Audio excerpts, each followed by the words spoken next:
les coulisses des Dragons catalans. C'est 100% Dragons sur France Bleu Roussillon. Je suis sur le site des Dragons catalans et je regarde s'il reste des places à 10 €. Et je sais, mais c'est long à trouver, mais je vais vous dire. Voilà. Alors je disais cours d'histoire, mais paye ton prof, quoi. Pierre Vergès. Pardon.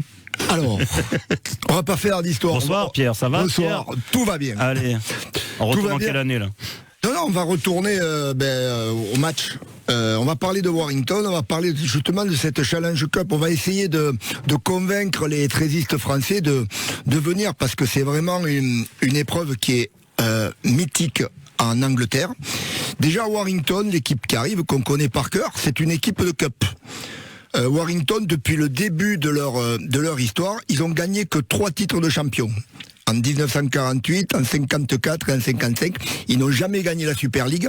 Par contre, ils ont gagné 8 cups et ils ont fait quelques finales, dont une perdue, comme on l'a dit avec Olivier, contre les Dragons en 2018. Alors la Challenge Cup en Angleterre, c'est une compétition qui a été créée dès le début en 1896. En 97, Batley a battu St Helens à Headingley devant très peu de public. Il n'y avait pas beaucoup de monde. Et il a fallu attendre 1946, l'après-guerre, pour que cette épreuve se joue à Wembley, dans le stade de Wembley. Et là, au fil des années, c'est devenu un événement majeur, un événement sportif majeur en Angleterre. C'est une compétition qui très rapidement, dès les années 70, est jouée devant un stade plein entre 80 et 95 000 spectateurs. C'est une compétition anglaise qui est sacralisée, un peu comme en France le tournoi des 5 nations, la finale du top 14, la finale de la coupe, Roland Garros. C'est une compétition qui est obligatoirement sur la BBC et en clair, comme Wimbledon et ces compétitions-là. Le trophée, il est systématiquement remis par un membre de la famille royale anglaise et ça se joue évidemment en Wembley. Alors on va faire un petit topo sur ce trophée. C'est très étonnant, la culture anglaise. Quand les Dragons ont remporté la Cup en 2018, ils ont fait le tour d'honneur, ils l'ont présenté aux supporters, ils sont rentrés dans les vestiaires, et là, les Anglais sont revenus. La Cup, qui est un argent massif, on l'a tous vu, elle reste là. Ah ben non, Bernard Gouache et déjà non. Il voulait pas, c'est vrai que quoi. Nous, elle fait le tour des villages, comme le bouclier de Brennus. Bon, des fois, il est secoué, on le sait, des fois on fait du surf avec, on le casse. Non, elle reste là. Mais non, c'est pas possible dans notre culture. Vous voulez l'emmener? Il faut faire un chèque de caution. Chèque de caution, il se monte à plusieurs centaines de milliers d'euros.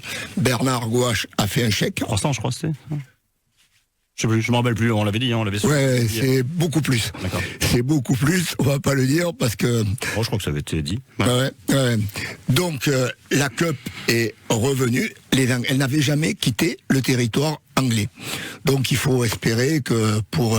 Elle est revenue en bon état? Oui, elle est revenue en bon état. Il y a Jean-Louis Four, mon ancien manager, qui était chargé de la chapeauter. Il a passé quelques nuits blanches, Jean-Louis. Parce que, on peut pas se permettre.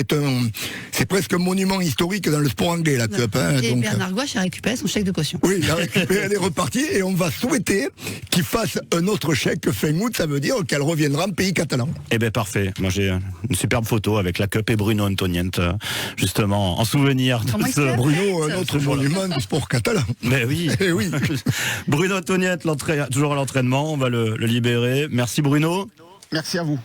Et sachez juste que maintenant, le chef de caution, il se fait avant. Voilà, il se fait en début de compétition pour pallier à un manque de public, parce que voilà, Wembley, à cause si les Dragons sont en finale, à cause de ça, Wembley sera pas plein.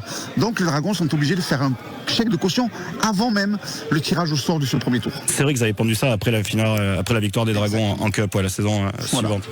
Merci beaucoup, Bruno. On vous retrouve samedi, bien sûr, pour vivre ce match sur France Bleu Roussillon. À samedi, merci. Vous rentrez à la maison ou vous restez à Brutus jusqu'à... il continue, l'entraînement est terminé, il doit rester une petite demi-heure là. Il y a la tente France Bleu en fait qui est fournie. Pour info, j'ai testé pour vous le site des Dragons. On peut acheter des places à 15 € quand on n'est pas abonné, en 3 clics. Voilà, donc si au dernier moment, samedi matin, vous dites, bon allez, on va aller voir un beau match, c'est à peu près une place de ciné, high-tech, et c'est un beau spectacle. Ça. Mais ce sera un beau match. En plus, c'est sûr et certain, ce soir dans ces moments-là. Non, mais l'affiche est belle, et puis il y a toujours ces matchs à élimination directe. Voilà, c'est toujours des très beaux matchs, et donc il y a très grande chance vraiment que ce soit un beau match à Brutus samedi, comme souvent. C'est ça. Il faudra être derrière les joueurs pour pousser. Il n'y a pas le choix, il faut gagner. Sinon, c'est la sport de sortie. Sinon, on ira à Montluçon ou Chalon-sur-Saône. Merci beaucoup, Olivier Gondran. Merci à vous. À très vite, à samedi déjà. J'allais dire au revoir à Edith, mais en fait non, c'est moi qui vous dis au revoir, et voilà. Merci à Pierre Berger. Voilà, vous messieurs, vous partez. Bonsoir messieurs, moi je reste jusqu'à 19h. Merci pour cette belle émission qui se réécoute sur francebleu.fr. La vidéo se trouvera toujours sur le Facebook de France Bleu Roussillon. Bonne soirée messieurs. Bonne soirée. Bonsoir.